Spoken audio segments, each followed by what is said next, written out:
We've got some news in from the NFL out of Cincinnati, where Bengals wide receiver Tee Higgins is signing his franchise tender, according to multiple reports. Higgins will play this upcoming season on the franchise tag for just under $22 million. The 25-year-old has skipped OTAs, but he's expected to be there when the Bengals report to training camp next month. Now the question is whether the Bengals can sign him to a long-term deal before the deadline on July 15th.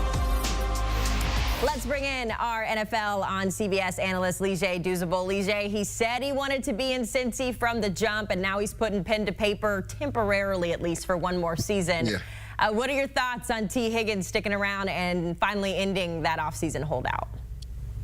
Haley, a bit surprised that it's happening this early. You talked about it, right? The offseason program just ended, and Tee Higgins decides to sign the franchise tag.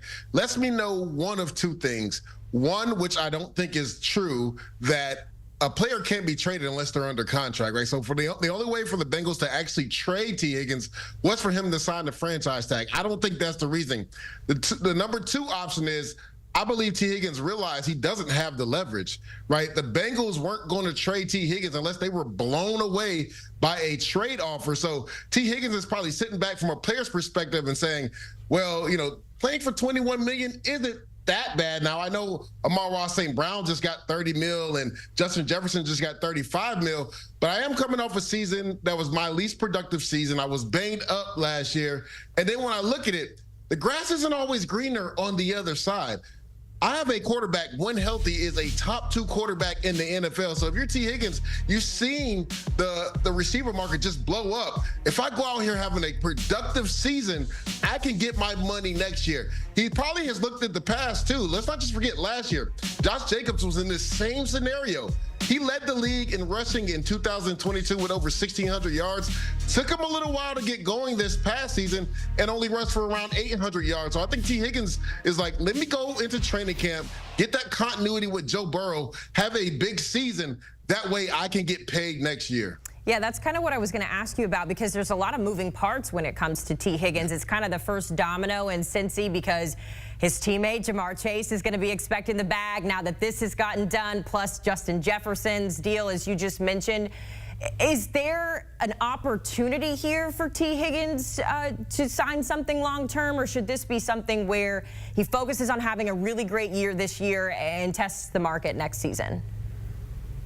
Yeah, Haley, everything's pointing to having a really good season this year and most likely playing for another team in 2025. Because when you look at it, the Brown family, right, they don't have a lot of that capital that other owners like Jerry Jones and other teams have, right? So you talked about his teammate Jamar Chase is going to want that bag. They just paid Joe Burrow a ton of money, so they don't have that much money to just throw around, especially to give players upfront money. So I think this is a scenario why Tee Higgins, instead of waiting like Josh Jacobs did, decided, let me sign my franchise tag now. Go ahead and get my mind right. Go into training camp. Go have a productive year. And I could potentially be the top guy on the market when I hit free agency next year. Because you know this, Haley, top receivers usually don't hit the market. So when guys do hit the market, they usually get overpaid. So I think from a player's perspective, that's what Tee Higgins is thinking. He's not even thinking about potentially, of course, he would love to sign an extension with the Bengals, but he also doesn't want to get underpaid for his services.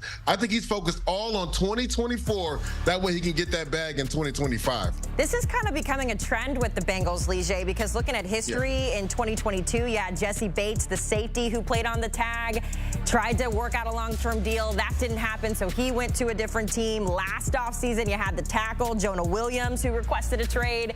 He is now playing with different teams, so it's kind of feeling like that's the vibe when it comes to Tee Higgins. So with that being said, worst case scenario, the Bengals and Tee Higgins camp just can't get a deal done here. Where do you see his skill set, his caliber of player fitting somewhere else in the league?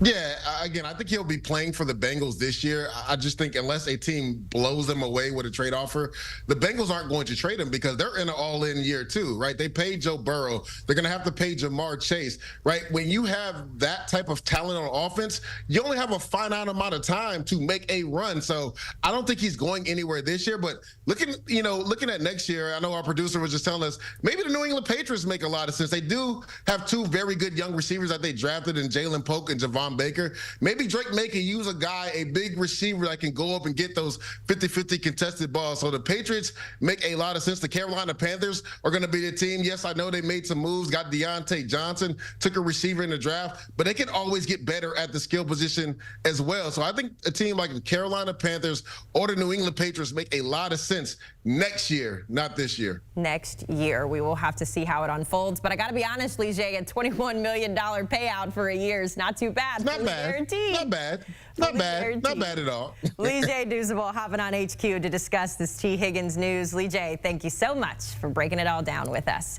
We are so close to the start of the NFL season, guys. It all kicks off September 8th right here on CBS and streaming on Paramount+. We've got your favorite teams on deck this season, so hang out with us here at CBS.